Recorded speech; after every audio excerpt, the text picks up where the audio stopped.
வணக்கம், இது சேவகன் மீடியா. என் காதலே திரைப்படத்தை பத்தி பார்க்க போறோங்க. கைவெண்டர்ஸ் என்டர்டைன்மெண்ட் நிறுவனத்தின் சார்பில் ஜெயலட்சுமி அவர்கள் எழுதி தயாரித்து இயக்கியுள்ளார். இசை சாண்டி சாண்டலோ, ஒளிப்பதிவு டானிச்சன் வெங்கடேஷ்.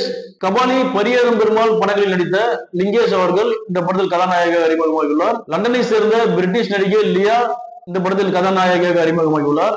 நடிகை திவ்யா மற்றொரு கதாநாயக நடித்துள்ளார். அறிமுக நடிகர் காட்பாடி ராஜன் வில்லனாக நடித்துள்ளார்.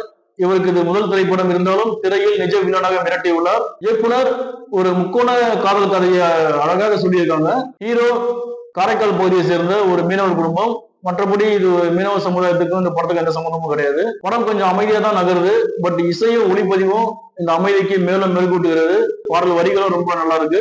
லண்டன்ல இருந்து தமிழக கலாச்சாரத்தை ஆய்வு செய்ய இந்தியாவுக்கு வருகிறார் நாயகி லியா. மீனவ இளைஞரான லிங்கேஷுக்கும் அவருக்கும் காதல் ஏற்படுகிறது. ஆனால் ஹீரோ லிங்கேஷின் மாமன் மகளும் லிங்கேஷை காதலிக்கிறார். இந்த முக்கோண காதல் கதை தடைகளை தாண்டி நிறைவேறுகிறதா, காதலர்கள் சேர்ந்தார்களா என்பதுதான் இந்த படத்தின் கதை. ஒரு காட்சியில் ஹீரோ கடலுக்கு போகும்போது லண்டன் பெண்ணான லியா விலைக்கேற்ற மாதிரி காட்சி வச்சிருப்பாங்க. பட் மாமா மேல உயிரே வச்சிருக்கிற அத்தை பொண்ணு விலைக்கேற்ற மாதிரி காட்சி வைக்கல. அந்த இடத்துலயே கிளைமேக்ஸ் சூட்சமா இயக்குனர் நமக்கு சொல்லியிருக்காங்க. நம்ம கலாச்சாரத்தையும் டைரக்டர் ரொம்ப நல்லா பதிவு பண்ணியிருக்காங்க.